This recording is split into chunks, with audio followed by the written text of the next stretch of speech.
The sun was already high as two figures were getting closer to the hidden village of the leaf. They took their time, enjoying the surrounding. The whole area was filled with trees of all sorts and their tops were covering in shadows most of the road. As they reached the town's gate, they saw two large wooden wings of the entrance wide open. When the gates were closed, the travelers could easily read an AHYM sign, which meant to keep the demons away from the village. But as the smaller one of the two looked back, it didn't really help the leaf. "It doesn't seem like it changed a lot, does it?" asked the taller traveler with long, white hair with red markings on his face. He was wearing mostly white and had an unusual headband on his forehead. "I know you want to do it," he announced. The smaller one just smiled under his nose. He had blonde, spiky hair and sky blue eyes. He was wearing a black and orange dress and had a Hittite 8 with a leaf on his forehead. But what really drew attention in him were probably whisker marks he had on both his cheeks. The blonde dropped his traveling bag on the ground and jumped onto the nearest roof to look down on the village.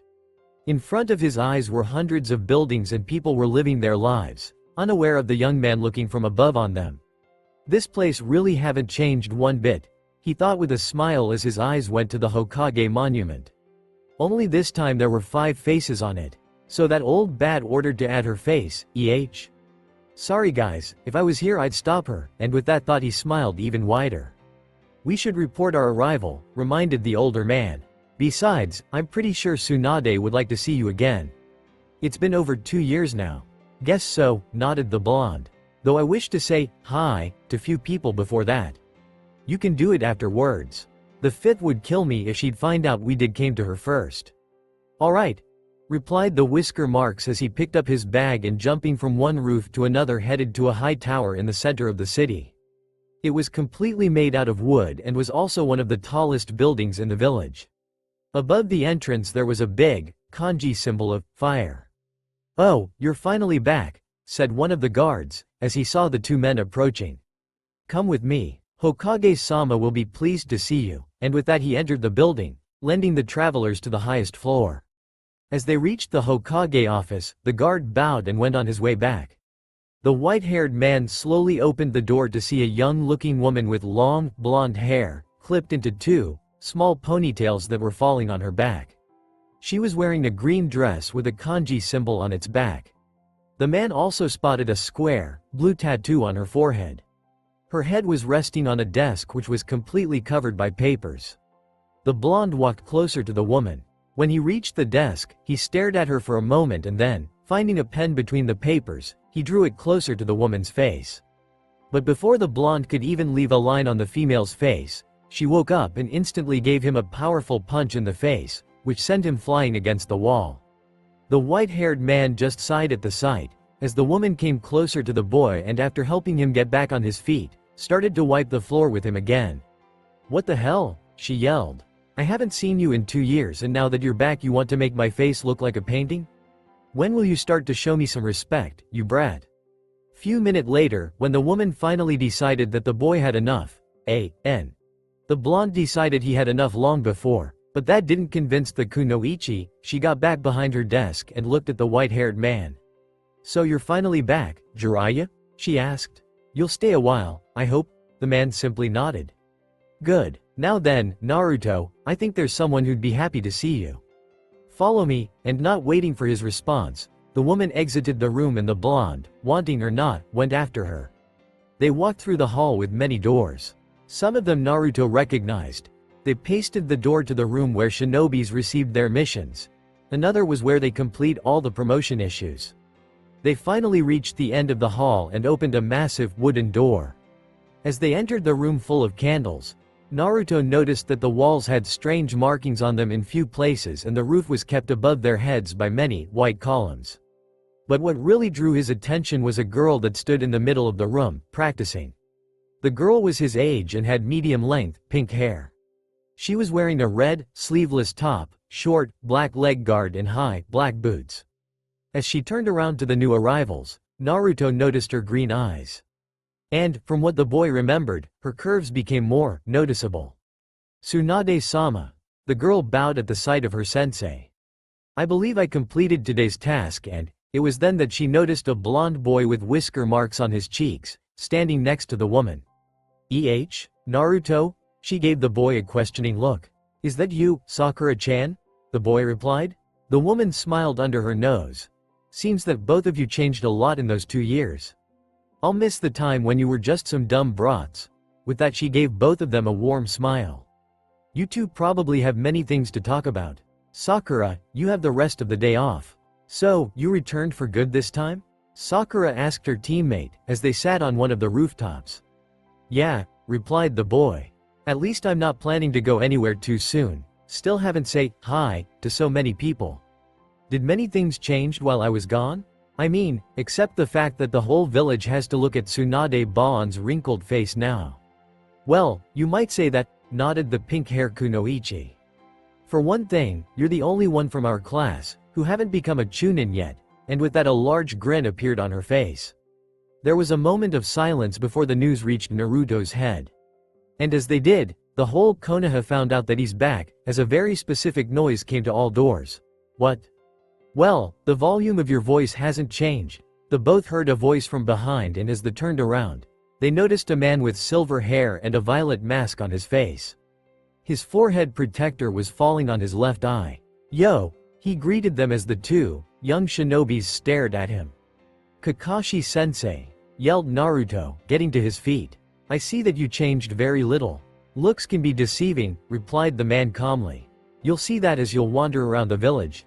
Yeah, guess you're right, nodded the boy. Well, it's been fun seeing you guys again, but there are things I gotta do, and places I need to visit. By that you mean, Ichiraku and eating ramen, don't you? Sakura asked with a little disappointed look on her face. Well, was all Naruto said while scratching the back of his head. I didn't had any, good ramen is a really long while. Just go, she made a motion with her hand, allowing him to leave. As the boy jumped down from the roof, the girl couldn't help but smile. You're stronger, but you're still the same simple-minded blonde I remember. Okay, team number 8, said a woman with long, black hair and red eyes. She was wearing an all-white dress that could give you an impression she's just wrapped with bandages all over. Today wait, where's Hinata? I'm afraid she won't be coming today, announced a boy with a little messy, black hair, wearing a light green overcoat with sunglasses on his nose. Huh? Why not? Didn't you heard, Kurenai-sensei? The other boy with short, spiky, brown hair and 2 red fang tattoos on his cheeks, wearing a short-sleeved, blue shirt and black pants looked a bit surprised. Naruto returned to Konoha today. I don't think we'll be seeing her too soon, and as he said so a little smile appeared on his face. A small dog running under his feet barked loudly while shaking his tail back and forth. Guess it can't be helped, sighed the woman, but also gave a tiny smile. We'll start off without her. What would you guys say for a sparring match? Meanwhile Naruto was devouring the 4th bowl of ramen today. The bar owner was really happy to get his #1 customer back.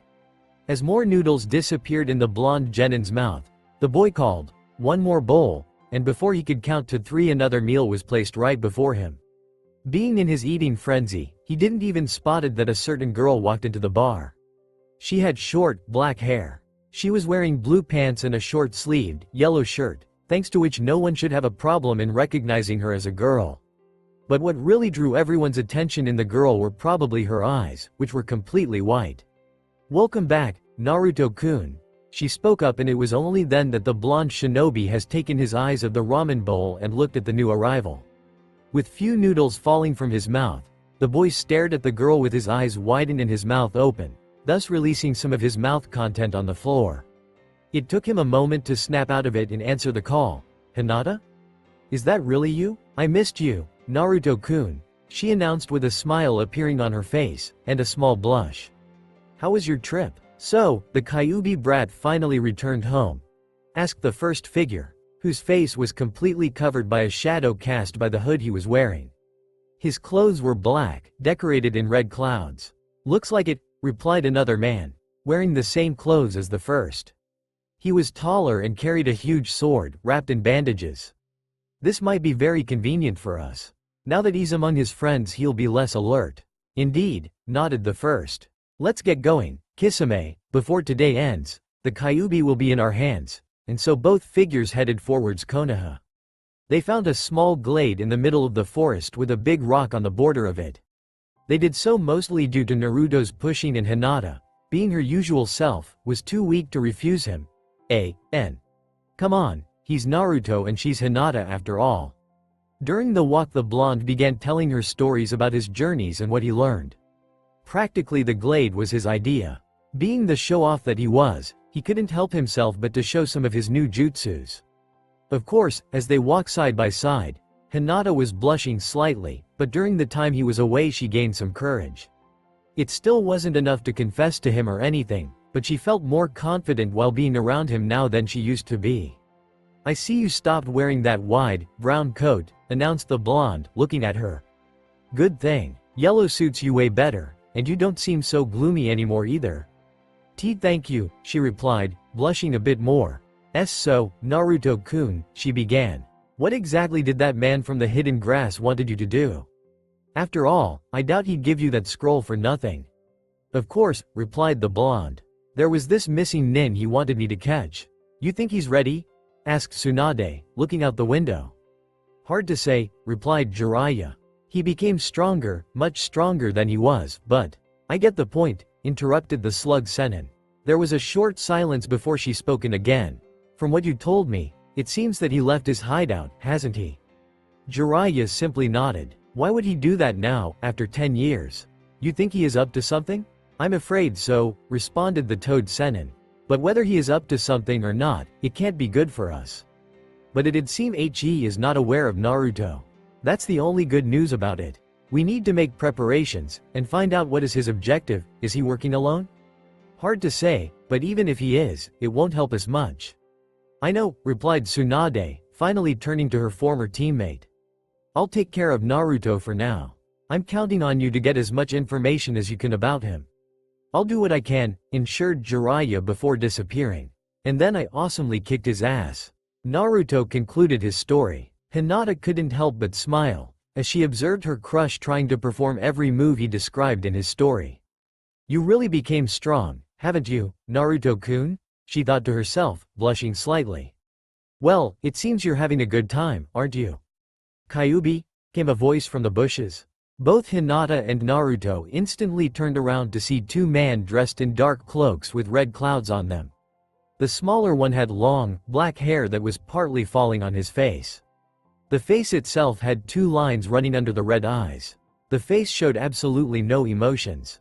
On the forehead they spotted a Konoha headband, but the symbol of the leaf was crossed by a single scratch mark that came across the whole Hite-8. The taller one had blue skin and the hair of the same color. His face gave an impression of a shark. He carried a huge sword, wrapped in bandages, and his headband, also scratched, had the hidden mist symbol on it. You too, said Naruto with anger in his voice. I thought that after kicking that guy's ass in the rain country, you'd leave me alone for a longer while. That weakling wasn't even a real Akatsuki member, announced the taller one with a smile that shone sharp teeth. We just hired him to check your strength, and thanks to the fact he got killed, we didn't even had to pay him. Thanks for the favor. Naruto-kun, who are they?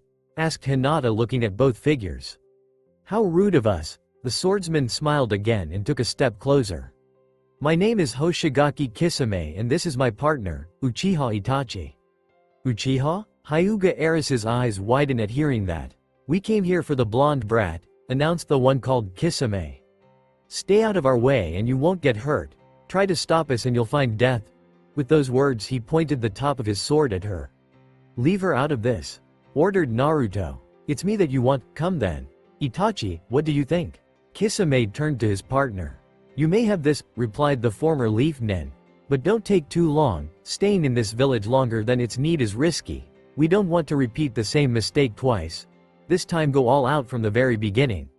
As you wish, hearing that the shark face smiled once more and turned to face the loud mouth. Now, since we failed finishing this that time, and with that he charged right at the blonde, with his blade aimed at his head. Naruto avoided the attack by simply lowering his head and in a fraction of a second performed his primary technique, Kage Bushin no Jutsu. Suddenly 4 Narutos were charging right at the former mist nin, who seems totally unprepared for that. But as soon as the first Naruto's kick reached the shark face, his body exploded with water. thus sending the clones flying at the tree and making it disappear in the cloud of white smoke. A higher level of Mizu Bushin, Naruto thought to himself as he looked around the area. He made a clone at the very beginning and sent it to the glade, leaving the original safe. This isn't going to be as easy as I thought, and with that he began performing a new set of hand seals. If you're not gonna get out here, I'll make you. As he finished that statement, he slammed his hands to the ground, calling out, Doten!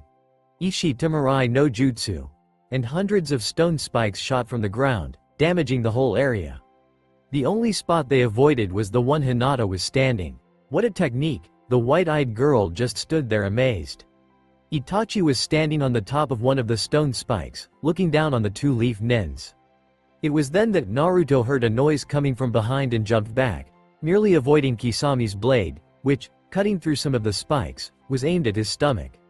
What the hell is his sword made of? Naruto wondered as he was still in midair, performing a new set of hand seals. Well, as long as he has it, he's dangerous, better finish this soon. Meanwhile, Naruto's clones were already attacking the shark face with a storm of kicks and punches, but the former mist nin was able to block all of them.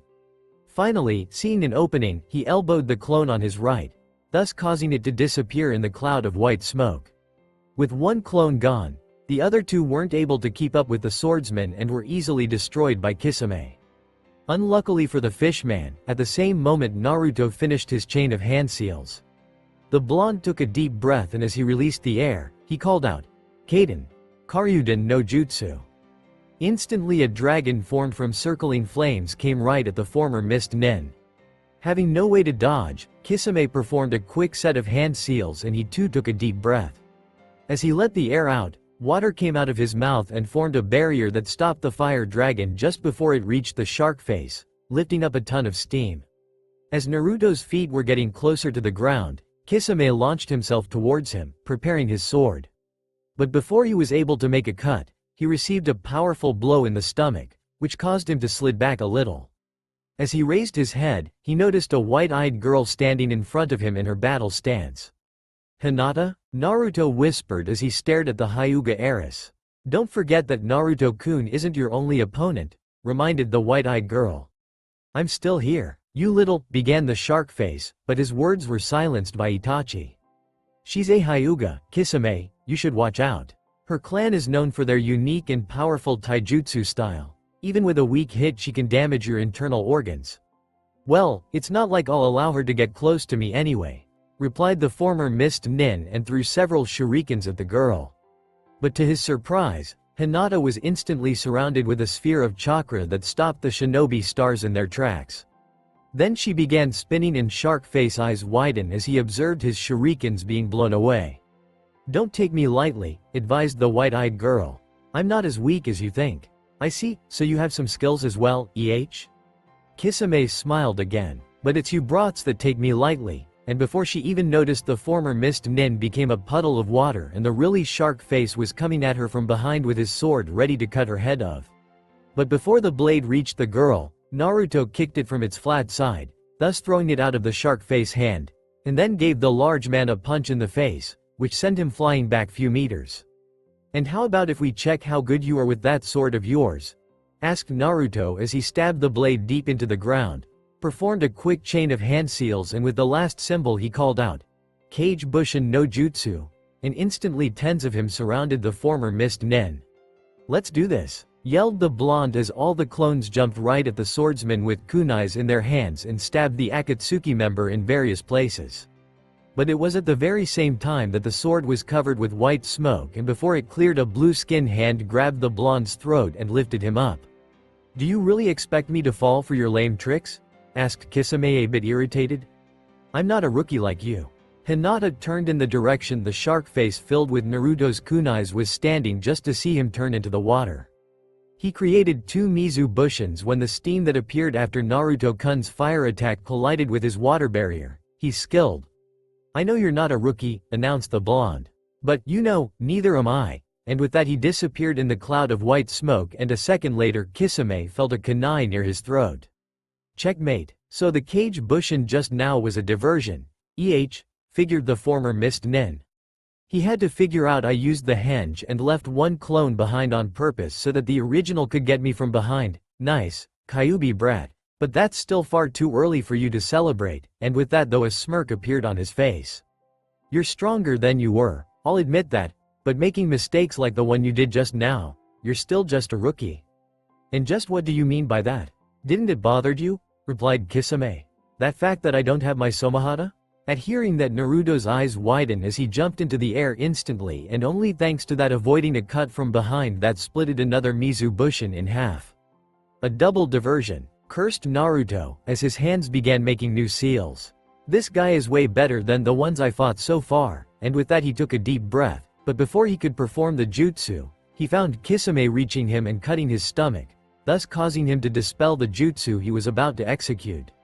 With blood escaping, he landed hard on the ground and observed as the former mist nin charged at him once more with his sword ready to attack, but he once more received a hit with an opened palm from the white-eyed girl. That little hag is beginning to work on my nerves, Kisame thought to himself as he blocked another palm with the flat side of his blade. Before he knew it, he was forced to dodge a storm of attacks. As he backed away, the former mist nin performed a quick set of hand seals, and before Hinata could react in any way, she was trapped within a huge bubble of water. Suiru no Jutsu, announced Kisame. Never fails. Now, what should I do with you? You caused me some trouble, little girl. And now I have to punish you. Leave her alone, yelled the blonde as he slowly began to get back on his feet. The wound Kisame left him just a while ago was already healing. I won't let anyone suffer because of me, and with that thought Naruto raised his head. His eyes turned red and teeth became sharp as he held out his right hand in front of his body. In an instant chakra began to concentrate in the palm of his hand, only this time it was red. What the hell? Kisame's eyes widened at the sight. It's not the same technique he used against Hizaki. Could it be that? But he couldn't finish his thought as the blonde charged right at him, pushing the hand that was carrying the red orb out front. With rage in his voice, Naruto called out, Kitsune Rasengan, and was closing in on the former mist nin with an incredible speed. Hinata's eyes widened, both with amazement, but also with fear. Is that Naruto-kun? Kisame, not able to move due to using of the water prison, raised his sword and then cut Naruto's stomach as soon as the blonde came into his range. But to his surprise that didn't stop the loud mouth. The red orb hit him right in the gut and sent him flying back, spinning wildly and finally crashing hard to the ground. Naruto was breathing heavily, and after giving Itachi an evil look he collapsed, losing consciousness in the process. The Sharingan user stared at him for a moment in amazement. He was actually able to release Kyuubi's chakra, he thought to himself. That ability makes him hard to get, best if we just take him now and leave immediately. Kisame slowly got back to his feet, propping himself with the sword. He breathed heavily, even more than Naruto just did, but except a visible wound on his stomach, which didn't seem to be fatal, he was okay. You were pretty luck, announced Itachi, not even turning to his partner. If you wouldn't weaken that attack with your Somahata, it'd kill you. How convenient that Rasengan is all chakra. Yeah, but still it was extremely painful, replied the shark face as he slowly moved forwards the unconscious Naruto. Well, we were ordered to bring him alive, but after what that brat did to me, I think it's only fair if I chop off his leg, right? Do as you wish, responded the former leaf nin. Just do it quickly, we should get out of here, otherwise we're risking running into Anbu. Shouldn't take too long, replied Kisame as he raised his sword up and bring it down in order to cut of Naruto's left leg. But before the blade connected with the body, the former mist nin heard, Konoha Renpyu, and felt a powerful kick in the face, which sent him flying back a few meters. He stopped, using his sword as a brake. As he raised his sight, he saw a certain boy with black, helmet-like hair, huge eyebrows, wearing green. Kisame also noticed that the boy's hands were wrapped in bandages. This brat, shark face eyes narrowed. He looks just like that freak. He even uses the same technique. I wonder, but he could finish his thought as a shuriken flew right at him from his left. Kisame prepared his sword in attempt to deflect the shinobi star, but before he even got a chance to do that, a voice came to his ears, yelling, Shuriken Kage Bushin no Jutsu. And suddenly in the place of one shuriken appeared tens. The former mist nin instantly performed a quick set of hand seals, and with the final symbol he called out, Sweden. Arai Uzumaki. In a fracture of a second, water began spinning around him, and as soon as the shurikens reached the water tornado, they were thrown of course and went with the flow. It was only then that the shark face turned in the direction that the shinobi star came from and spotted a kunoichi with brown hair, clipped into two buns, wearing pink shirt and black pants. "Hinata-sama, please take care of Naruto," the white-eyed girl heard a voice, and right before her eyes appear a boy with long, black and white eyes just like hers. He was wearing a gray dress with wide sleeves. "We'll handle those too, Neji Nissan." More annoying brats, snarled Sharkface, preparing his sword. "This is beginning to." "Kisame, stop," ordered Itachi, drawing everyone's attention. "At this rate this will never end, we should retreat, for now." "What are you saying, Itachi? You're scared of those brats? Killing them all shouldn't take longer than a minute." "Unfortunately we do not have even a minute," announced the Sharingan user. "Since they show up, it means that the whole village is alarmed. It's only a matter of time for Anbu to appear. With you wounded it'd be troublesome to fight them, and pointless, for that matter." Kisame looked at the new arrivals with anger in his eyes, but after a short moment he calmed down and began walking towards his partner. "Fine, but remember, it was you who wanted to leave without the Kyuubi." "Fear not, we'll get it another day," replied Itachi. "It's not the end, this is merely the beginning," and with that both of them were gone. Hinata let out a sign of relief and smiled to Naruto. "They're gone. Naruto-kun," but the blonde didn't even move. "Naruto-kun?" she repeated with a weak voice. "Naruto-kun." Tsunade walked out of the hospital room just to see a certain, white-eyed girl sitting on a hair next to the door. She had a worried look on her face, and as soon as the Godem went through the door, she gave the slug Sennin an asking glare. "Tsunade-sama, will Naruto-kun be okay?" "Well," the Leaf's Hokage hesitated from a moment. "His condition has stabilized, but I don't think he'll be opening his eyes anytime soon. I'm afraid all we can do now is wait." "See, can I," she began, but Tsunade instantly figured out what she wanted to say. "Of course, you can," she replied, and before she even noticed, the Hyuga heiress already entered the room in which the loudest ninja of Konoha was resting. The Godem merely smiled and walked away. She still had other patients to check on. "So, you failed to get the Kyuubi?" Kisame and Itachi heard a voice coming from the bushes as they slowly walked through the forest.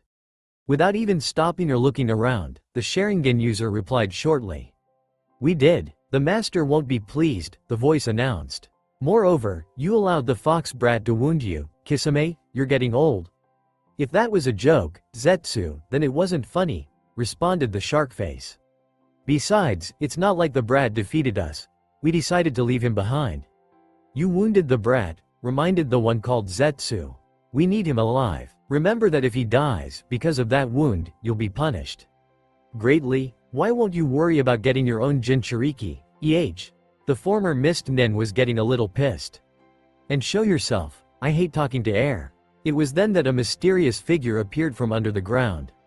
He was wearing the same cloak with red clouds as the other two. His face had two colors. The left side was white whereas the right one was black. His hair was green and his eyes were completely zombie-like. But what really drew attention in this person were huge jaws that surrounded his head. "That's better," announced Kisame. "Now, you came here for a reason, or did you just wanted to piss me off?"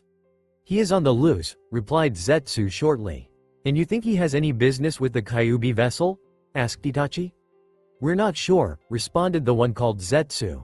"But if he does, then getting the nine-tail can prove difficult." "The Kyuubi will be ours," ensured the Sharingan user. "We waited 3 years, we can wait a bit longer." Sakura quietly opened the door with her right hand. As she entered the room, she saw only one bed situated under the wall. The bed was quite big, especially since there was only one patient in it. A certain blonde genin with whisker marks on his cheeks. A moment later the pink-haired kunoichi noticed a chair situated near the bed and a little pale girl with white eyes sitting in it. The girl looked at her and greeted the guest with a weak smile. "Is that jonquil for Naruto-kun?" she asked Tsunade's apprentice. "Yes, it is," replied Sakura as she placed the flower in a vase that stood on a small table. "So, how is he doing?" she asked after a short silence. Tsunade-sama said that his condition has stabilized. "Unfortunately, it seems Naruto-kun cannot come back to us too soon," and with that she lowered her head. The pink-haired Kunoichi walked closer and put her hand on the girl's shoulder. Hinata looked into her green eyes as Sakura announced. Naruto is strong. One of the strongest people I know, he'll be fine. You can trust me on that. And with that last statement she smiled at the Hyuga heiress. I have to check few patients today, but I'll be back in an hour or two.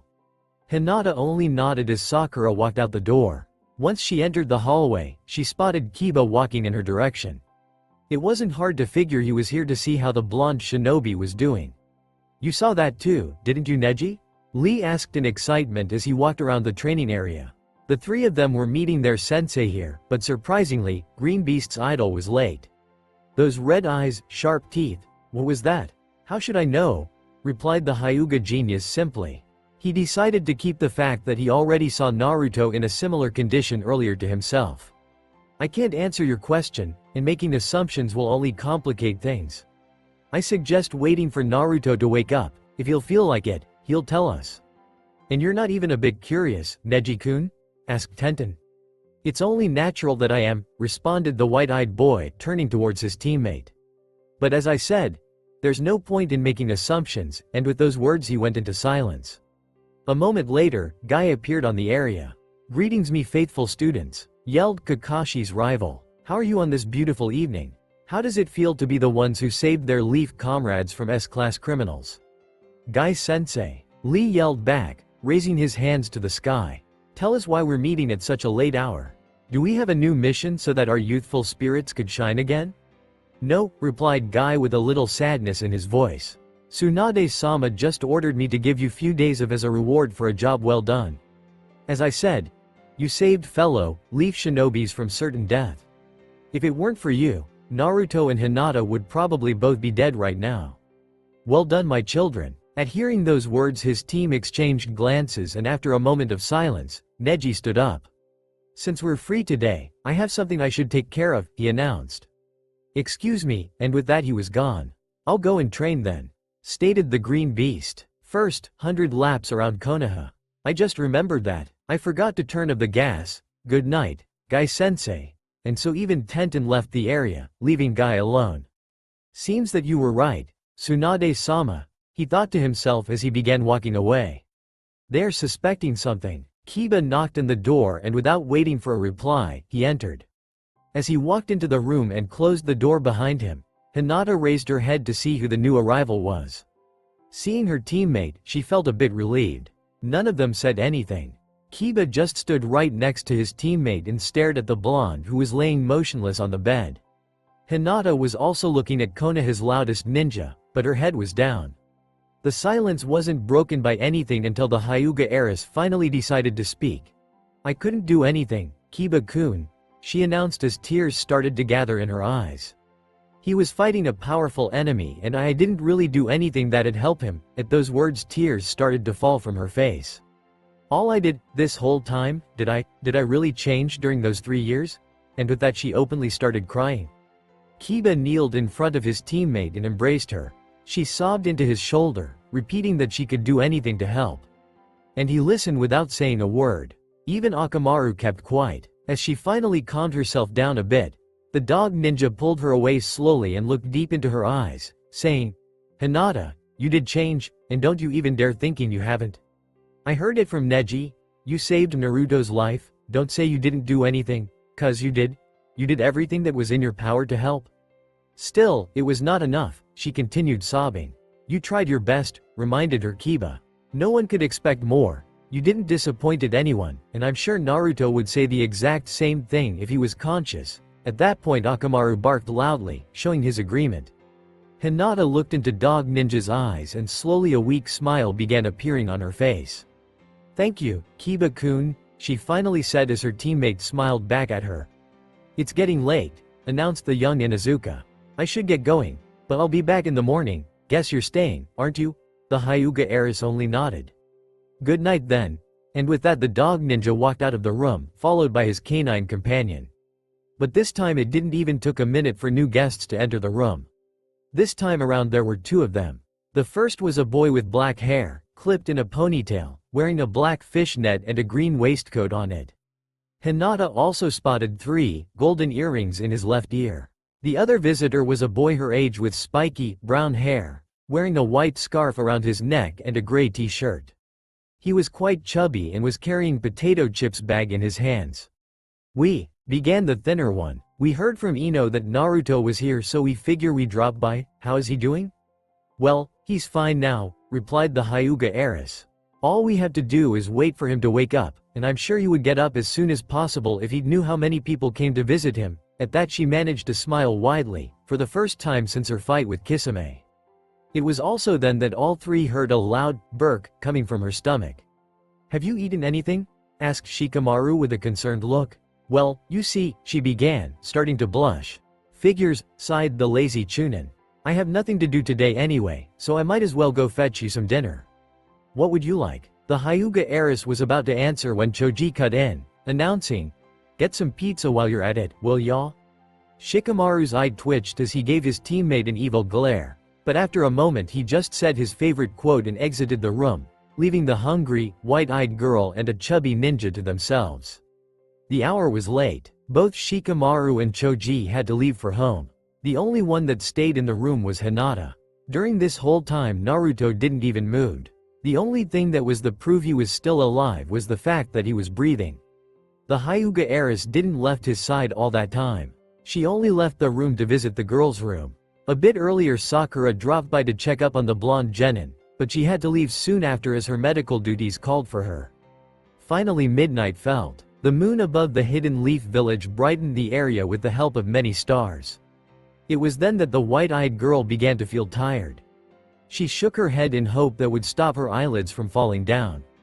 Probably because of that she didn't sense another presence in the room. "It's getting late," she heard a voice coming from behind. As the Hyuga heiress turned around, she noticed her cousin who saved her the other day. "Hinata-sama, your father sent me to bring you home for the night." "I'm not going," replied the girl quietly.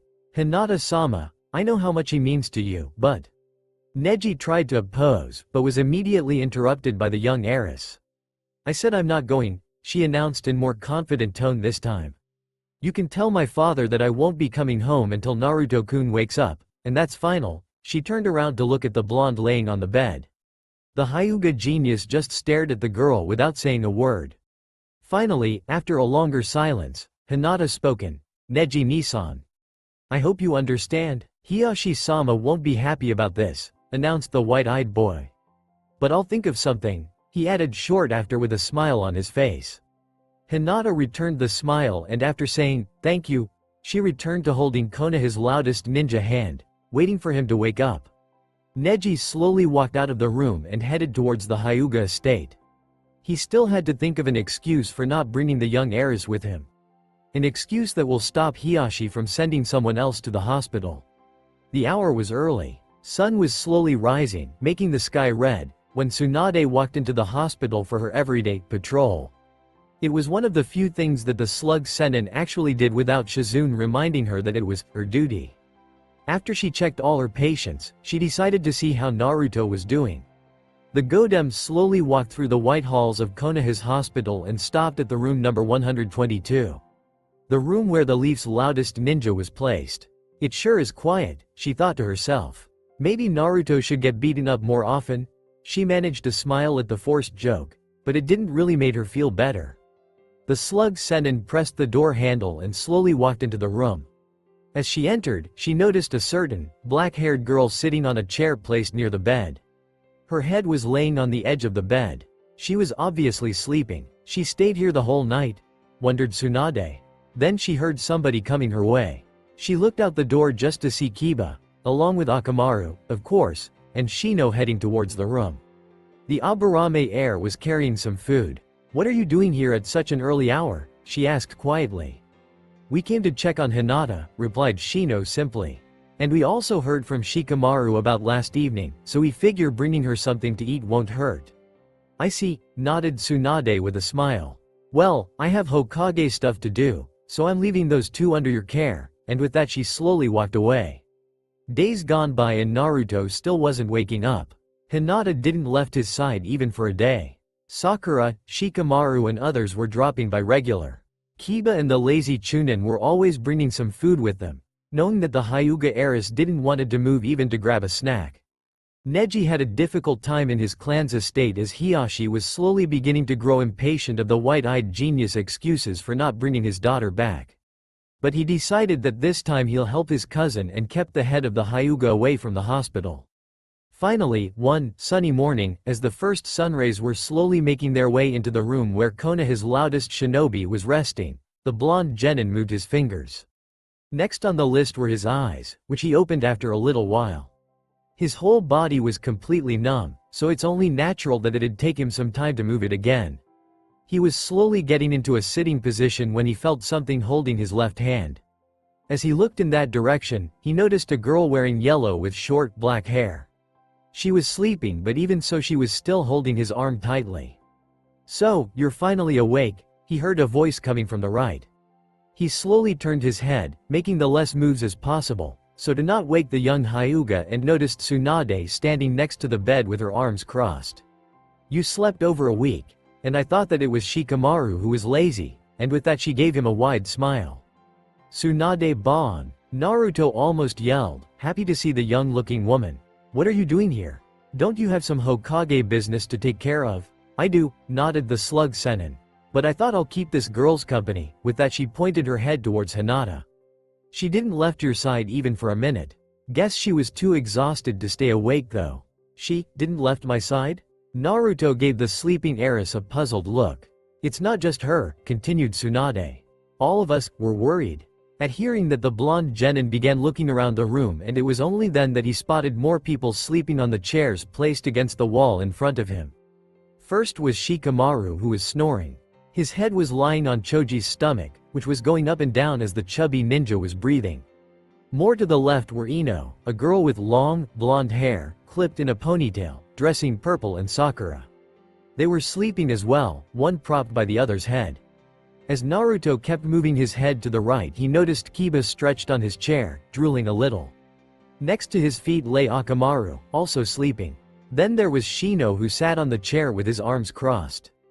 Due to the sunglasses, the blonde couldn't really tell whether the Aburame heir was asleep or not. Another one, who Naruto spotted, was Lee, talking in his sleep, and right next to him Tenten, who settled her head on his shoulder. After that, the blonde noticed Neji standing right next to Hinata. The Hyuga genius smiled slightly and announced, "It's good that you came back to us, Naruto." The loudmouth returned the smile and then placed his gaze on the white-eyed girl who was still sleeping peacefully, holding his left hand. She didn't move even an inch. Naruto smiled and slowly placed his free arm on her head, saying, "Thank you," in his head. As soon as his hand touched her hair, the young heiress raised her head slowly, and seeing the whisker marks boy, she almost jumped to the ceiling. She embraced him tightly, announcing in a cheerful voice, "Naruto-kun, you're awake. How do you feel?" she asked as she let go of the blonde genin and smiling widely. "Well," began Naruto as he placed his hand on his stomach. "Hungry? Do you think Ichiraku is open at this time?" Hinata only smiled at that right before she began laughing, and soon after everyone that was awake in the room joined the white-eyed girl. "So, he's finally awake," noticed Guy as him and Kakashi were sitting on the roof of Konoha's hospital. "Good to know he's alright?" "Yeah," nodded his eternal rival. "But I'm afraid the greatest challenge he has to face is still in front of him." At that, the Leaf's taijutsu specialist looked at the sky, and without turning to the silver-haired shinobi, he asked, "You think he'll manage?" "Hard to say," replied the copy ninja. "But he cannot avoid it. The wounds on his body still haven't healed completely, so Tsunade decided to keep the blonde genin in the hospital for a day or two longer." Luckily for Naruto, A.N. Well, at least he was happy. Hinata agreed to bring him few bowls from the bar. Kiba, after complaining a bit, joined her since the Hyuga heiress definitely wouldn't be able to carry all the bowls the loud mouth wanted. In the meantime, the slug Sannin sent for the Junin instructors of the 4 teams, which members could be considered Naruto's friends. Both Kakashi and Guy knew exactly what the Godem wanted to discuss. Kurenai and Asuma, however, had absolutely no clue. "Tsunade-sama, do you think it's wise?"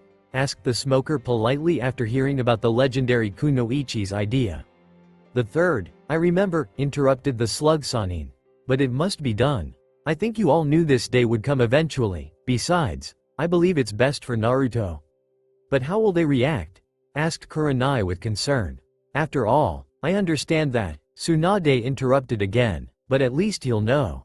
We should at least let Naruto do it, announced Kakashi, who didn't seem to be interested in this conversation until now. I'll talk to him and you just bring your students to his room. Tsunade-sama, may I ask you to take care of Sakura? The Godem simply nodded and made a gesture with her hand that the Junins could leave. The meeting was over. The main part of the evening was still to come though. Kakashi knocked on the door and slowly entered the room. Naruto seemed completely healed. At the moment he was eating another bowl of ramen that Hinata and Kiba brought him with a wide smile. The Hyuga heiress was sitting near the bed and just observed the blonde as he ate. She was blushing slightly, but this time it was barely visible. She turned her head at the silver-haired Junin as he walked into the room and gave him a small bow. Surprisingly, Kakashi returned the bow, which surprised Naruto a bit, but his astonishment disappeared quickly as he returned to eating his 10th bowl of ramen. The Junin only sighed and turned to the Hyuga heiress. Hinata, would you mind leaving the two of us alone? Just for a moment. Of course, Kakashi-san, replied the girl as she slowly exited the room. Now, Naruto, began the silver head as the door behind him closed. There's something we need to talk about.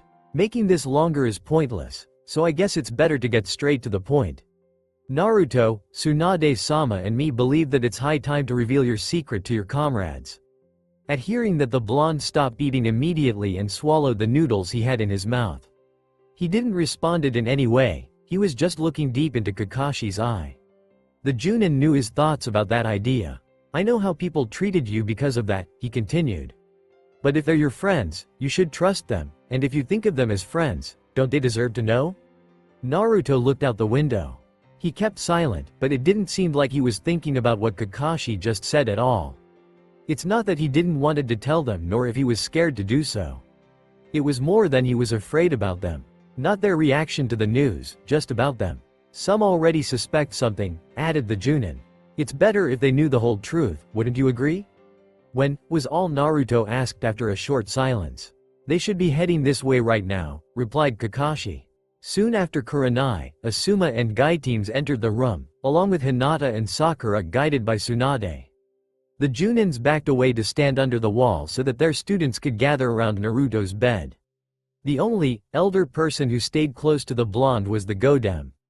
Neji stood left to Naruto's head and the others circled the bed. Hinata placed herself between her cousin and Shino. More to the left stood Kiba with Akamaru sitting on his head, Yeah, I read the newest chapters, but I already made him a small dog. Plus, what he really is now is a bit too much in my opinion. Then was Sakura and Choji eating his potato chips. Right in front of him stood Tsunade with her arms crossed and next to her was Shikamaru, who seemed to be sleeping, and only the fact that he wasn't snoring gave Naruto hope that he's not sleeping while he's standing. As he turned his head more to his right he spotted Ino, Lee and Tenten.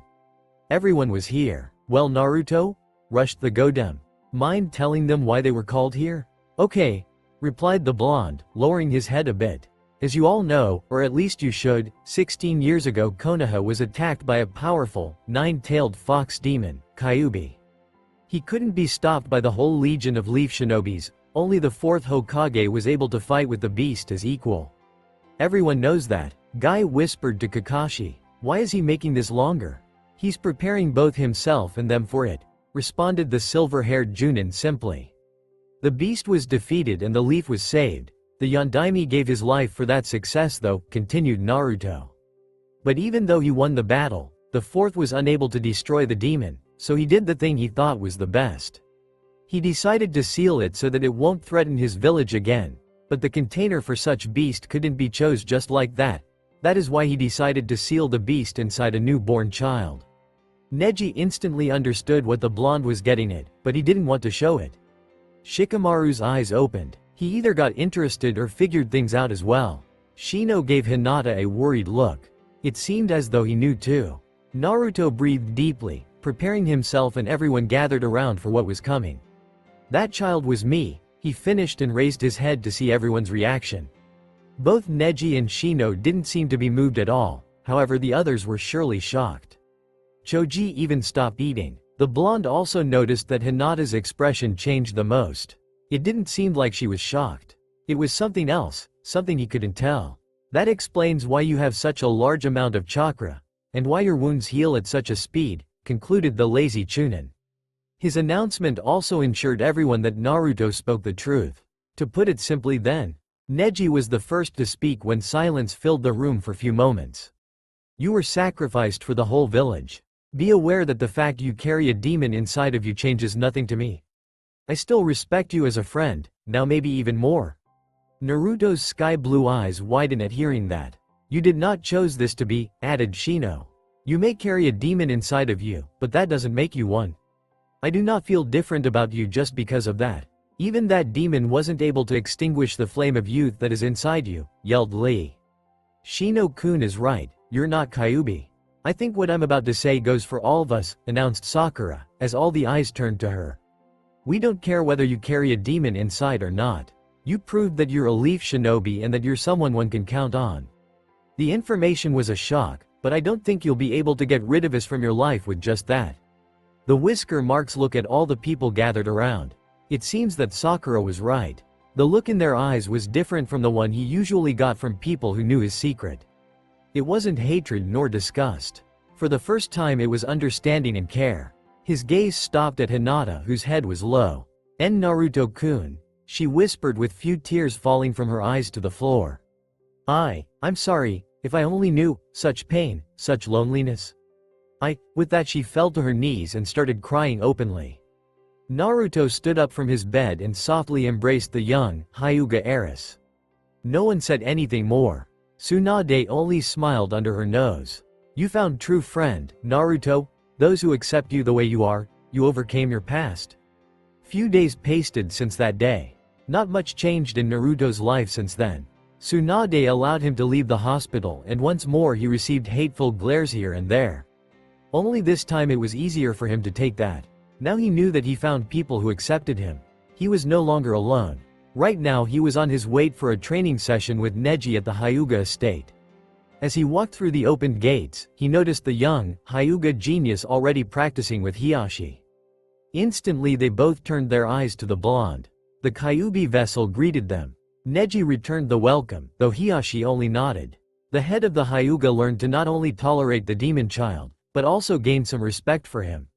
He couldn't deny what Naruto did for Neji and that it was the loud mouth who pushed his oldest daughter to train more. He decided that he was unfair for the Whisker Mark's kid. Of course he still didn't show it too much, but the cold glare he used to give Naruto disappeared from his eyes and for the blonde that was enough. I see you arrived, noticed Hiashi as he walked towards the estate. I shall take my leave then. I won't be needed, I guess. Neji, just remember to bring Hinata back for dinner.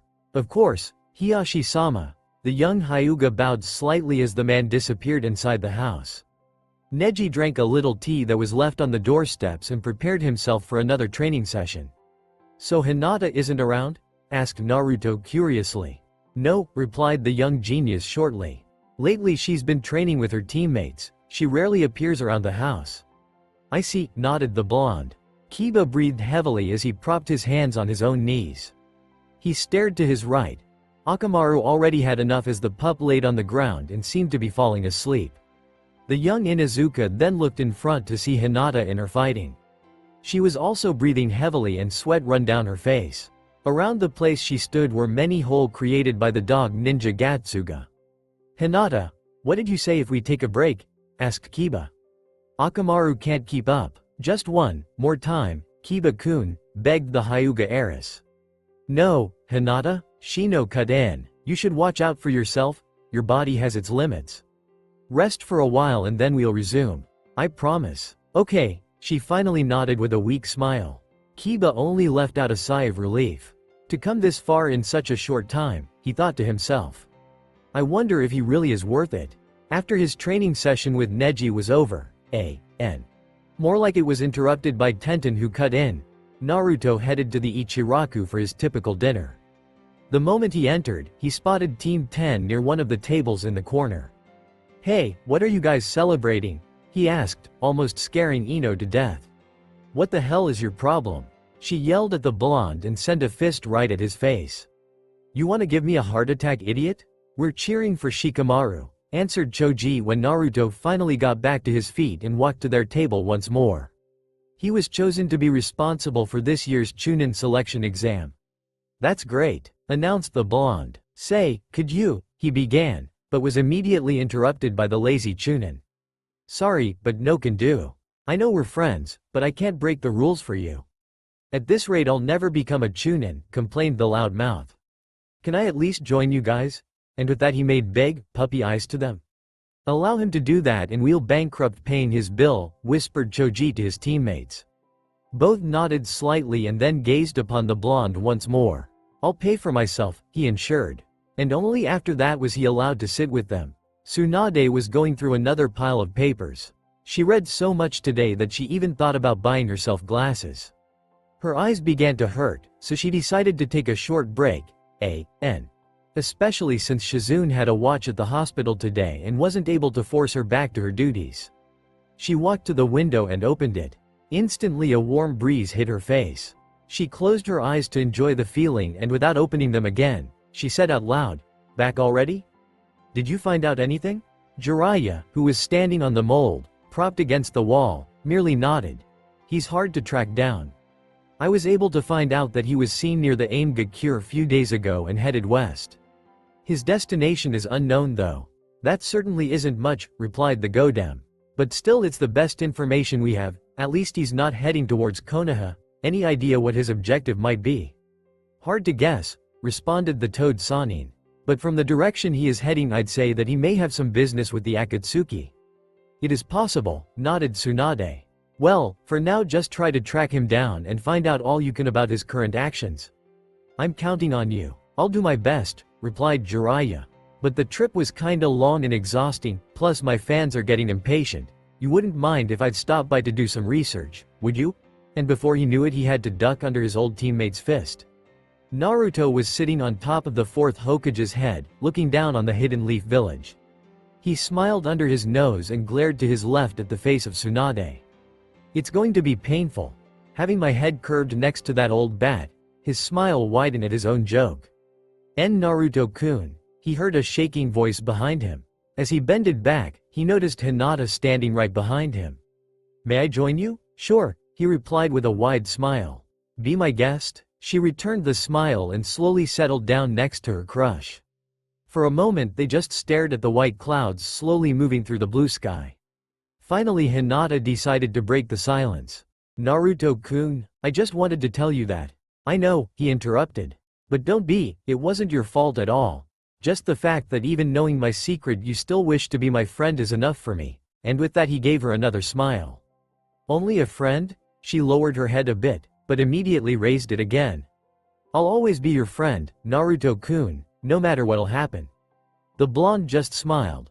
I know, and a second later a loud burp came out of his stomach. Damn, I'm hungry? I haven't eaten since 12. What did you say for some ramen, Hinata-chan? Chan? Her eyes instantly widened at hearing that. She gave the whisker marks a warm smile and after a short silence she replied, sounds good. Meanwhile, far away, in the hidden village of sand the new cage was walking around his tower, gazing at the dark sky that suddenly appeared above the desert. He had short, a bit messy, rusty, red hair, green eyes and a kanji symbol for love on the left side of his forehead. He was wearing a black dress and carried a huge gourd on his back. Storm is coming, he thought to himself. Something's gonna happen. So, Itachi and Kisame failed to get the Kyuubi. Yeah, announced a thin girl. Yeah, I know he is a guy, but I have no info about any kunoichi being a member of the Akatsuki and I wanted them to have at least one. Live with it, wearing a black cloak with red clouds on it. It doesn't change our plans though, does it? No, it doesn't, replied another figure, dressed just like the first one. From its posture you might guess he was hunching on purpose. The 9 tails is their problem, not ours. We were ordered to retrieve the raccoon, nothing more. Yeah, nodded the first figure. You must be happy, she added after a short silence. Coming back to your own village brings back memories, yeah. My mood is not of your concern. You should concentrate on getting the Shukaku. Unlike the other Jinchuriki, this one is strong. We must keep our guard up. Don't worry, we'll get the 1 tail before the storm starts, yeah. and with that the figures slowly began walking towards the hidden sand gates. Naruto just finished eating his 5th bowl of ramen when the Ichiraku owner came by. The blonde instantly ordered another one and soon after he could continue eating. In the meantime Hinata merely ate her first bowl and having no room for more she thanked Naruto's favorite restaurateur. As more noodles vanished in the whisker marks boy's mouth, they both heard a familiar voice coming from behind. "Oi, Naruto." As the teens turned around they noticed a man with big scar across his face and medium-length, black hair, clipped in a short ponytail. We wore a chunin vest and had his headband in his forehead. "Iruka-sensei," yelled Naruto, releasing few noodles from his mouth. "How've you been?" "Fine, sorry I wasn't able to visit you when you were in a hospital. My students are giving me a hard time," he sighed, but pretty soon a smile appeared on his face. "Konohamaru is a pain in the butt, isn't he?" The blonde grinned at that. "Actually, he became a genin just today," replied the chunin. "What?" Naruto yelled from the bottom of his lungs. "You mean he caught up to me?" "Looks like it," and with that it was Iruka who grinned. "So, are you two on a date or something?" And with that he looked at Hinata who blushed slightly at the thought.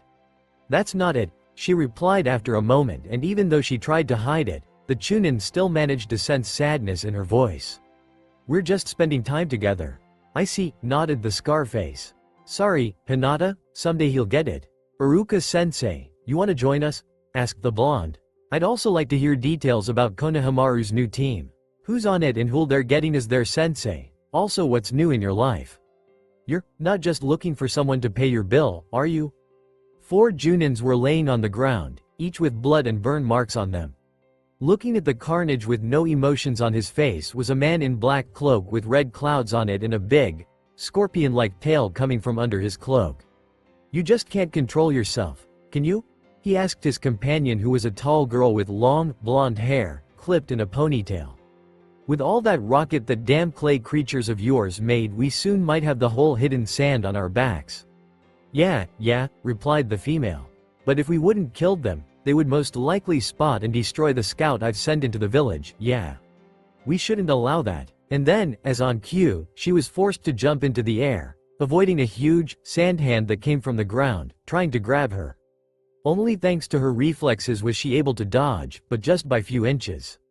Her partner looked to his right and spotted a certain red-head boy, wearing black dress and a gourd on his back. The man also noticed a kanji symbol for love on his forehead. "See," smiled the girl as she landed on her feet. "We don't even have to go inside the village, he came to us. He is our target, isn't he?" And with that she turned to the boy. "So, you heard our fight or was it something else?" The redhead simply held out his hand and opened it, thus releasing what was once a bird made out of clay. The blonde looked at her's creation a bit pissed. The gourd carrier gazed upon the girl with a motionless face and finally said, "If it was me you wanted, you should have asked. There was no need to kill them." At this he turned his green eyes to the fallen sand nins. "Now I can't let you go." "Yeah, I heard few things about you," replied the girl. "One of the stronger Jinchuriki. I was hoping to test your skills in a fight, but it seems I won't have that honor, so careless." And it was only then that the boy noticed the scorpion's tail coming right at him. Instantly a wall of sand arose, blocking the attack. But, surprisingly for him, the tail went right through the blockade and stabbed the redhead in the arm. "The famous Sabaku no Gara," the man said with sarcasm. "I'm a bit disappointed," but then his words froze in his throat as the sand nin's body turned into sand and fell to millions of pieces. Suna Bushin, the scorpion's eyes seemed to widen a bit as a huge hand of sand appeared from the underground, this time succeeding in grabbing the man's partner. "Seems that the ones who got careless, were you?" came Gara's voice. As the scorpion's tail turned in the direction it came from, he noticed the red head standing on a nearby rock, slowly closing his palm. "Sabaku Susu," and instantly the sand hand. A.N. This rhyme is totally unplanned, closed as well. But a moment later, surprising the redhead a bit, the hand exploded into pieces as well. "Looks like you were right, Sasori," announced the girl as she walked over to the man. "This one is stronger than the last one, may I have him?" "An artist must try new things, yeah. If it wasn't for me you'd be death, crushed by his sand, Didera," responded the man. "I know his style of fighting better than you do, so leave it to me, you'll have the next one." "This is no fun, yeah," replied the girl. "So will you at least allow me to play with those that are coming this way? It'd be problematic if they'd interfere, yeah. Do whatever you want. Just stay out of this." The girl smiled as she took him towards the gate. The redhead looked after her. "Those that are coming this way?" Gaara repeated in his mind. Could it be?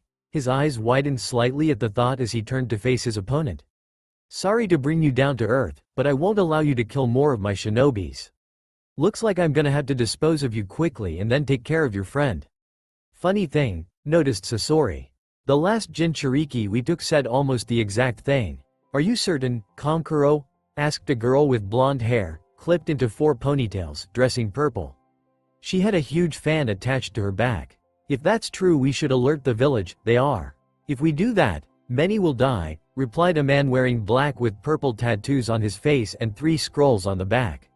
"And having so many people to protect, Gaara won't manage to avoid attacks himself. Besides, there's no point in alarming the village if the information might be false." But with that he froze in his tracks, avoiding a small, clay spider that fell from the sky. The sand nin slowly walked to the clay bug, surprised when suddenly it got back to life and jumped right at him. It wasn't able to land on him though, as strong wind blown it right into the wall of the cliff. The bug soon exploded. Always prepared. This might be interesting, yeah," announced the girl in black cloak with red clouds on it. "What say we get started?" And with that she reached for her bag and placed some clay in her hand. It was then that the sand nins noticed a mouth in the girl's palm. "What is she?" asked the fangirl. Kankuro just reached for his scrolls and instantly unwrapped them. Each had a kanji symbol. The first said, Karasu, crow. The second was named, Kuroari, black ant. And the last had, Sanshuo, salamander, on it. As he formed few, quick hand seals, puppet came out of the scrolls. The first one had 3 eyes on the head, spiky, black hair and many hands. Another was different, mostly in the shape of its head and that it had horns on it. The last was a huge, salamander-like puppet with large jaws. All of them had black material on them. "So, you're one of those famous, sand puppeteer?" "No?" asked Deidara as she took the clay her hand-mouth chewed, and performing a short set of hand seals the small clay form turned into a long saber with the blade bended back a bit. "Indeed, this is going to be interesting, yeah," and with that she jumped right at the puppeteer. But before she could reach him, the other kunoichi stood in her way and swiped her fan again, creating another tornado, aimed right at her. Deidara stabbed the blade on the saber into the ground to stop, and once her feet touched the ground, she instantly changed directions, avoiding the slashing wind. Immediately the puppet called Kuroari appeared next to her and tried to imprison her inside itself. Acting on instinct, she performed another chain of hand seals and vanished underground just to jump to the surface a moment later, right behind Kankuro. But as soon as Deidara came into view, the puppet Karasu shoot a kunai with poison on it from its mouth. It was a direct hit. Surprisingly though, the Akatsuki member started to widen like she was about to explode. "Damn, that was a decoy," noticed the sand nin, trying to cover himself with one of his puppets. However, it seemed unneeded as the clay bushin was blown away by another sand kunoichi's blow. "Don't worry, I got you back," she announced, propping on her fan. "Even though they're just broths, they're able to work this good together." Deidara thought to herself as she placed more clay in her palm's mouth. "I should stop playing around and get serious then, yeah," and with that she opened her palm, releasing few tiny birds models. A second later, after forming another set of hand seals, the birds came to life. "This is more entertaining than I've expected. The real one's over there," noticed Kankuro as he looked on top of the gorge. To all those who aren't aware of the fact, the entrance to Sunagakure is a gorge. Guess I forgot to remind you of that, sorry. And it was also then that he saw few, small birds heading right at him and his sister. "Tamari, gotcha," replied the girl as she prepared herself to unleash another tornado. Yet she froze in her tracks as Deidara landed right behind her, prepared to pierce her with her saber. The sand kunoichi instantly turned around and blocked the blade with her fan, however there were already birds coming at her. Deidara smiled as she saw explosion on the other side of the opened fan. Then she turned to look at the boy with tattoos on his face. The puppet called Kuroari was standing right in front of him with smoke coming from the inside.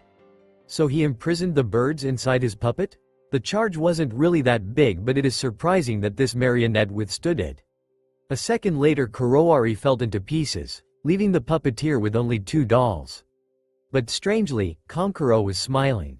The Akatsuki member looked at him puzzled for a moment before she noticed chakra gathering on the other side of the fan.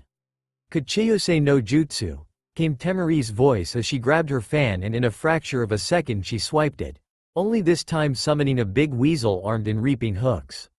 And that mammal was heading right at the clay artist. Deidara once more hid herself underground, avoiding the attack just barely, only this time the sand nins were prepared for this. Kankuro instantly made a quick motion with his hand, and the puppet called Sansuo opened its mouth and blasted a powerful bomb right in the place their opponent went underground. Tons of sands were lifted into the air and fell on the sand siblings. Temari used her fan as an umbrella so her vision wouldn't be affected by the sand rain, and thanks to that she noticed Deidara charging right at the puppeteer with her saber ready. "Kankuro, on your right," she warned her brother, and only then spotted another figure attacking the tattooed boy from his left. Another clay clone, she figured, as the blade carried by the second one stabbed her brother while the Bushin was destroyed by Sansuo. At the very same moment sand stopped raining. Once again smirk appeared on Deidara's face, just to be wiped out from it once more as puppet hands came out from under Kankuro's dress and grabbed the clay user. Unfortunately, Deidara exploded once more. This one was a Bushin as well, noticed Temari, as parts of Karasu fell all over the gorge. She gazed at Kankuro, who was looking in front of him, where the real Akatsuki Kunoichi stood. "I see," announced Deidara. "So you used the Kawarimi to switch places with your puppet and that way trap me. Sadly, you didn't expect me to create 2 Bushins, now you have only 1 puppet left. It troubles me, how did you survive the explosion back then though?" At those words she turned to Temari. "I blocked that one," stated Kankuro, drawing her attention to him. "I actually destroyed all the birds that were coming at me with Karasu and Sansuo alone. I used Kurowari to block the birds that were coming at her and then instantly pulled it back to me. That way you thought I used it to save myself, and Temari got the element of surprise with her summoning skill." "Clever, yeah," said Deidara with a smile. "The sand nins are skilled. However, staying here for longer wasn't our plan. I guess I should be finishing this," and with that she put more clay into her palm's mouth. "His tail is filled with poison," noticed Gaara as he looked at his opponent. "Also, his body seems to be more of a puppet, so I can assume he's a puppeteer, just like Kankuro. If that is so, he is a former Suna shinobi. This might be problematic." "Let's start," asked Sasori as he raised his hand, and instantly hundreds of small needles shoot right at the sand's cage. But all of them were stopped by another wall of sand. Yet as the sand wall covered Gaara's sight, the Scorpion Man prepared his other hand, and soon a bomb was sent flying at the red head. The wall stopped that attack as well, but the cage's eyes widened as smoke started to spread around and was quickly getting closer to him. "Poison gas," noticed the Shukaku vessel as he motioned his hands quickly, and soon a pillar of hard sand rose from below him, lifting him above the smoke. As he circled his hands, sandballs shoot out of the pillar and headed right at the puppeteer. As the bullets were getting closer to the target, the sand nin began performing a new chain of hand seals. Sasori instantly lifted his tail up, and before the redhead knew it, shurikens flew at the sandballs, exploding once they hit the coming bullet. None of Gaara's missiles reached the puppeteer. He had explosive tags attached to them, wondered the cage. That's what it seems, he's no ordinary shinobi, and with that thought he finished his set of hand seals, calling out, "Sabaku Tamarai," and before Sasori knew it, spikes of hard sand started to shoot out from the ground, coming in his direction. The puppeteer used his tail as a spring and jumped high into the air. As he found himself on the same height as Gaara was, he opened his mouth, and before the cage knew it, another missile was coming his way. The redhead moved his left hand to the right, and instantly sand wave came from the pillar he was standing on, blocking the bullet's way.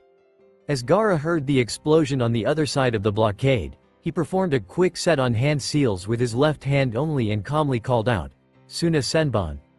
In a fraction of a second, hundreds of small, sand needles shoot from the wall and headed right at Sasori, who was just reaching the ground. Being still in midair, there was no way for him to dodge. "This brat is better than I've expected," he thought to himself. "If this keeps up, I could be forced to use my full strength, and with that a small, metal ring came out of his back. Before the redhead knew it, metal plates started to spread above Sasori's body, creating a shield that blocked all of his sand senbons. Not killing him is a pain in the rear, the puppeteer said to himself as he aimed his left hand, the one with metal all over it, at the case cage and shot it at his opponent. The bullet went right through the sand wall Gaara created, however the redhead just moved aside in order to avoid the hit. But, surprisingly for him, once the bullet was located behind him, hundreds of small spikes shoot out of it, all coming directly at him. In a fraction of a second Gaara's gourd turned into sand and created a solid shield on his back, thus stopping all the needles that were flying at him. "That sand of his is beginning to work on my nerves," stated Sasori as he watched the whole scene from the ground. Then he noticed the boy performing a new set of hand seals. "Suna Shuriken," came the redhead's voice, and before the puppeteer noticed, new sand bullets were coming at him at an incredible speed. Not having enough time to aim and destroy them all, Sasori jumped back, avoiding the attack, but as his feet touched the ground, a huge hand of sand reached out to grab him. Having no other alternative, he jumped to his right, once more avoiding the hit, but surprisingly for him, he felt he's sinking. As he looked down, he noticed that he was standing in some kind of quicksands. He then looked at the redhead, who simply closed his palm. "Sabaku Susu," Gaara said calmly as the sand that surrounded the scorpion man crushed the puppet into pieces. "All those sand missiles, and then that hand, it was all just to make me fell into his trap," figured Sasori as he jumped out from his puppet, avoiding death. "He is strong, probably matching the third. It'd be interesting to check if I'm right," and with that he reached out to his hostile. The case cage looked at the hooded man coldly as he began performing new seals, but then both of them stopped in their tracks due to a certain female voice. "I suggest both of you to stop, yeah," announced Deidara as she was standing on top of a huge clay bird. But what surprised Gaara even more was a figure that was laying motionless on the bird's back. It was Tamari. "Listen, Rust Head, if you want that blonde alive, you'll let us leave and turn yourself to us. As of when and where, you'll get information once we're out of here. Yeah, now, Sasori Dana, I suggest you hop on," and with that the bird started to lower its flight. The hooded man jumped onto the bird and soon after it took off once more. "Now, I know what you're thinking, yeah," stated the clay user. "Why shouldn't I just go after you and take that girl back?" "Well, you could do that, but then that guy with makeup on his face will surely bleed to death. It's your call," and saying that she ordered the bird to fly away. Gaara looked after them for a moment and then headed right towards the gorge, where his brother was supposed to be dying. The case cage was carrying his brother, who was barely moving, towards the village. The puppeteer looked up to his red-headed sibling and gave him a weak smile. "I thought Tamari and I will be enough as backup, but it seems I misjudged the Akatsuki. Forgive me, Gaara. Because of my carelessness they got her." "It's not your fault," replied the case cage. Even though his face showed no emotions, Kankuro could felt sadness in his voice. "Besides, I'll bring her back," and with that they reached the Suna hospital. The medics and few Anbu instantly surrounded them. Gaara gave his brother to the doctors and then turned to the masked men. "There are puppet parts near the entrance and in the gorge. Collect them all, but don't mix one with another. And send an urgent message to Konoha about the situation, we must act quickly." "So, the Akatsuki started moving again," said a man who was standing on top of a nearby mountain, watching the whole battle. "Seems that they grew a bit impatient during those 3 years, but this is convenient for me." Kankuro slowly sat on his bed, while holding the left side of his stomach, which was covered in bandages that were red now.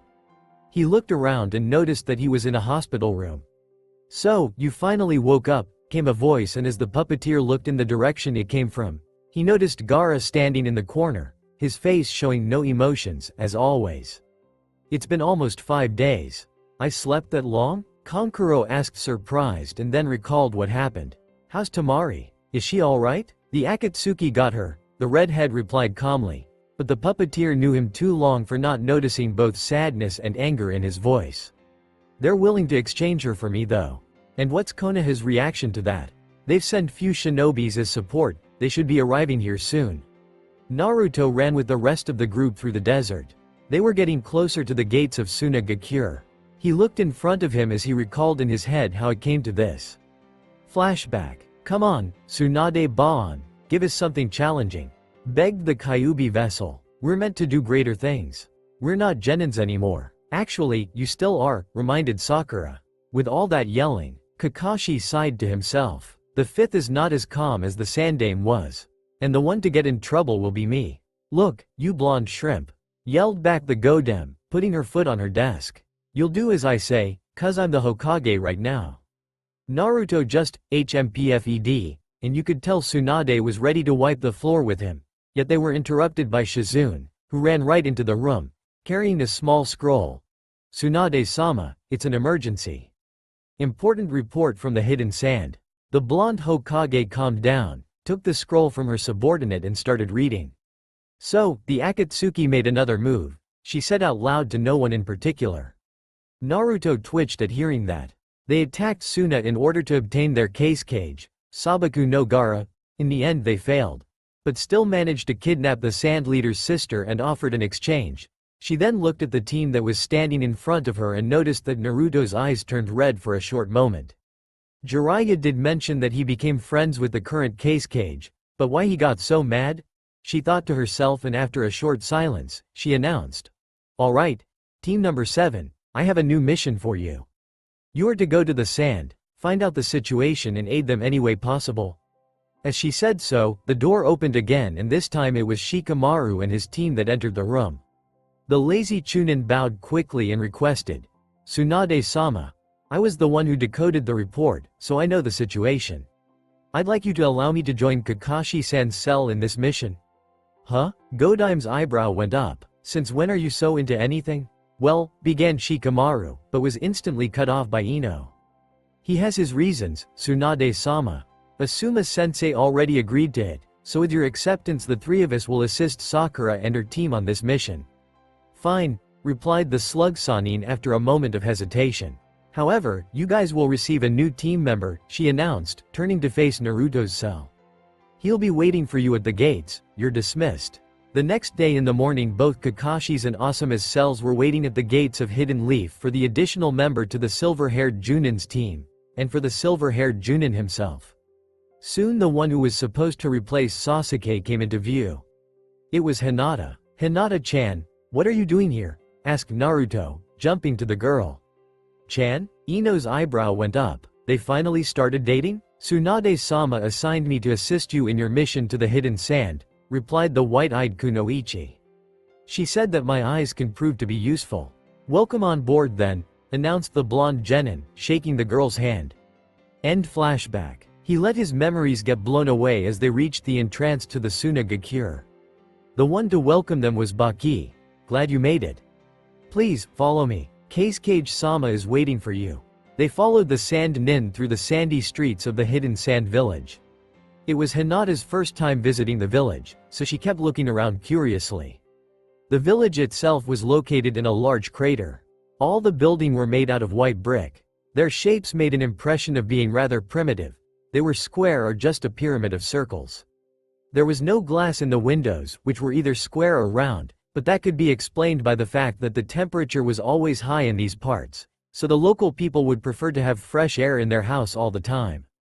The sand covered the streets on which there were no wagons with food, which were so popular in the leaf. The only plants that appeared from time to time were palms. She did spotted a lot of wells, which were practically on every street. Rarely she also noticed fountains, decorated with stunning statues. Usually the spaces around them were filled with palms and bushes that could withstand the dry land. Most of the villagers were dressed white, quite similar to Baki. He also noticed few children playing here and there, yet she couldn't spot any playgrounds. Finally they reached the Case Cage's palace. It was a high tower that was in a shape of a pyramid created from circles put on one another, for the widest one to the smallest. Halfway from the bottom to the top was a huge circle with the kanji symbol for wind drawn in it. After a short walk they found themselves in front of the Case Cage's office. Baki asked them to enter, and so they did, to find Gaara standing near the window, looking at his village. Thank the Hokage for taking action so fast once you get back to your village, he said, slowly turning around to face the Leaf Nins. What's the situation? Asked Kakashi. The Akatsuki attacked the Suna, began Baki. Tamari and Kankuro held one of them back at the entrance to the village while Kazekage-sama faced another on his own outside town gates. Tamari and Kankuro lost their battle. The girl was taken by the Akatsuki members, while Kazekage-sama brought Kankuro to the hospital with a large stomach wound. The one I fought was a puppeteer, a former shinobi of the sand known as Sasori of the Red Sand, added Gaara. I've destroyed his main puppet, but it seems he has at least few more. In a fight he uses a rare poison which our medics cannot identify. According to what Kankuro said, the one he fought uses clay. So what is expected from us? Asked Asuma, stepping forward.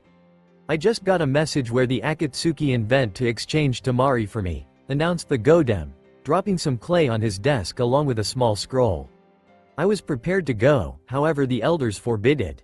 They explain their decision by the fact that securing Shukaku is the main priority and the sand must concentrate on achieving that goal.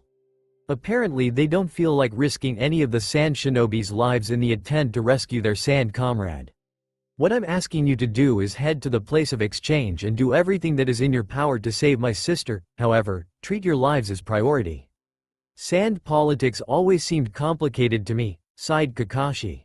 However, they do have a point in trying to prevent Shukaku landing in Akatsuki's hands. Still, just 2 teams on such a mission can be a bit too little. I'm aware of that, nodded Gaara. That's why you'll have a sand advisor coming along. She knows the one known as Sasori very well, so she should be quite useful for you.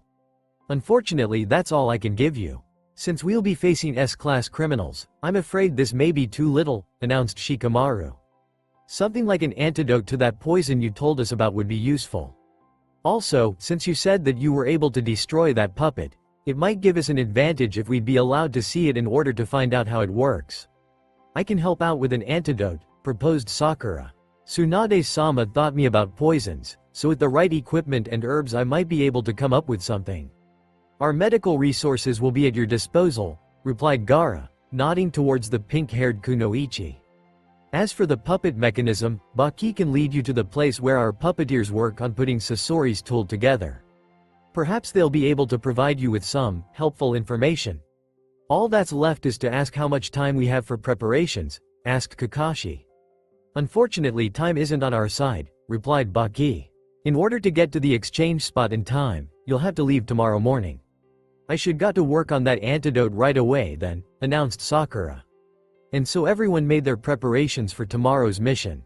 None of them even noticed that the day had passed and the sun started to come down. The temperature dropped and a nice breeze started to blow from the southeast. As the sky became red and the sun was more than halfway hidden, the buildings in the Sunagakure started to create long shadows, making the village look grim and unfriendly. Hinata stood on top of one of the buildings and looked down on the still busy streets of the hidden sand village. She smiled, feeling a gentle breeze blow in her face, and didn't even turn around when she noticed someone's presence. Are you trying to scare me, Naruto-kun? She asked with her back still turned. Damn, with that Byakugan of yours, there's no way to lay a prank on you, moaned the blonde. That's not fair. The girl giggled at the comment. Sorry, but I can't help it, and with that she finally turned to her crush, smiling. I know, replied the loudmouth, laughing and scratching the back of his head. He then came closer to her and stopped only when he was beside her. They stayed silent for a few moments, before he decided to speak up. Hinata-chan, since the time we left Konoha I wanted to ask you something. She gave him a puzzled look, but kept quiet. Why, he began, but then shut his mouth, like he was looking for the right words. Why did you accepted this mission? I mean, neither Kiba nor Shino take part in it. It was an order, she responded simply, doing her best to hide a small blush that started to appear on her face. And Tsunade-sama had a point, thinking that my abilities can be helpful. Besides, Shino-kun went out on a mission with his father again, so my team was free from our duties anyway. Can't argue with that, nodded the blonde, earning a questioning look from the white-eyed Kunoichi. I mean, I saw you fight with Kisame. You're strong, and since it's the Akatsuki that's our enemy, we need skilled ninjas. It's good that you're here. At hearing that, Hinata's face became more red than the sky was at that time, but Naruto didn't seem to notice, because he just said, "Well, I'm off. We should rest since we're leaving in the morning," and left. The Hyuga heiress stood on the roof for few more minutes though, waiting for the blush to disappear from her face. The next day all 8 Leaf Nins were making their final preparations for the trip. Surprisingly for them, Kakashi came on time. Gaara, along with Kankuro, stood with them at the gates, waiting for the Sans advisor to show up. After a short while he finally appeared. It turned out to be an old woman, incredibly short with medium length, blonde hair. I assume they were blonde, wearing a cap and worn-out robe. "Wait a minute, that's our backup?" yelled Naruto irritated. "She looks like she's about to fall into pieces at any time. And I'm not even sure if that's a woman." And before he knew it, the tiny female was coming right at his head with a kick. The blonde bended under the kick, spun around on his left foot and aimed a kick of his own in the back of the aggressor's head.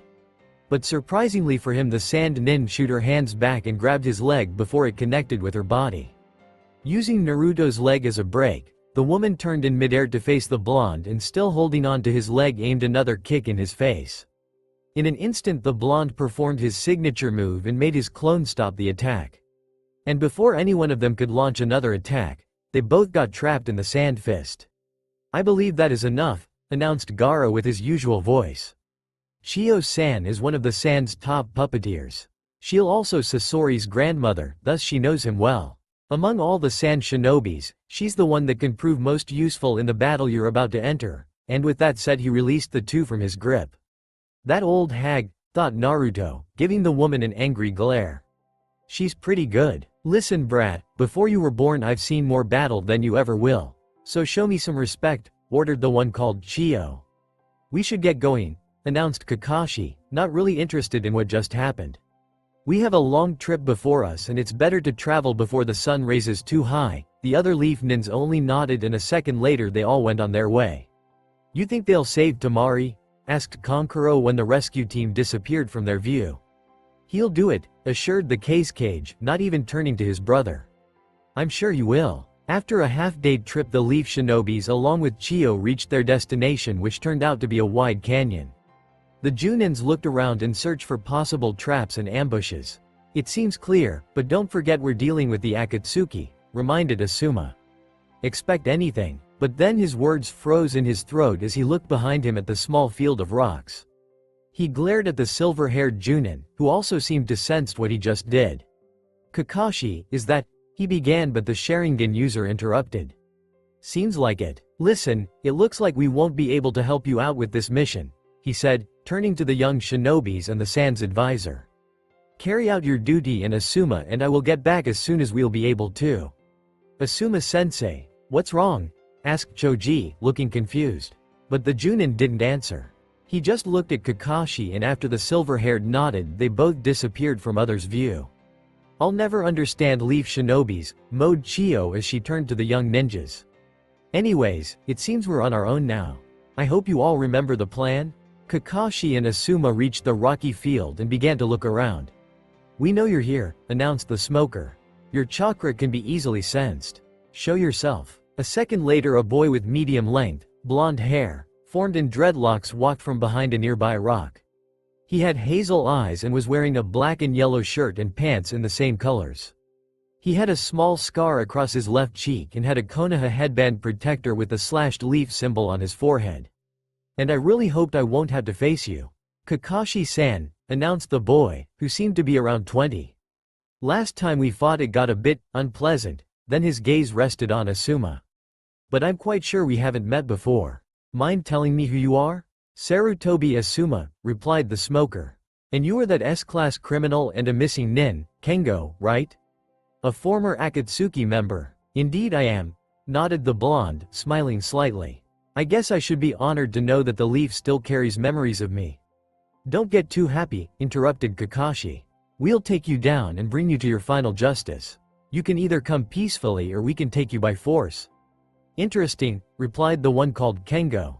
"And you think that just the two of you will be enough to defeat me? I didn't came here to fight you. All I want is to speak with my former partner. Then again, I'm wondering what you learned during those 10 years, Kakashi-san." And saying so a wide grin appeared on his face as he went into a fighting stance. Deidara looked at the tall pail of clay that she created, on top of which Temari was tied up by clay chains. "Now, isn't that spectacular, Sasori-sama?" She turned to her partner whose face was completely covered by a hood. "You know what I think of your type of art. he replied simply. Besides, now it's not the time to talk about that. He came, and with that he raised his head, thus revealing the face of a young boy. Deidara followed his gaze and noticed a certain, redhead sand nin in a jet black robe with a large gourd on his back walking their way. It's time, yeah,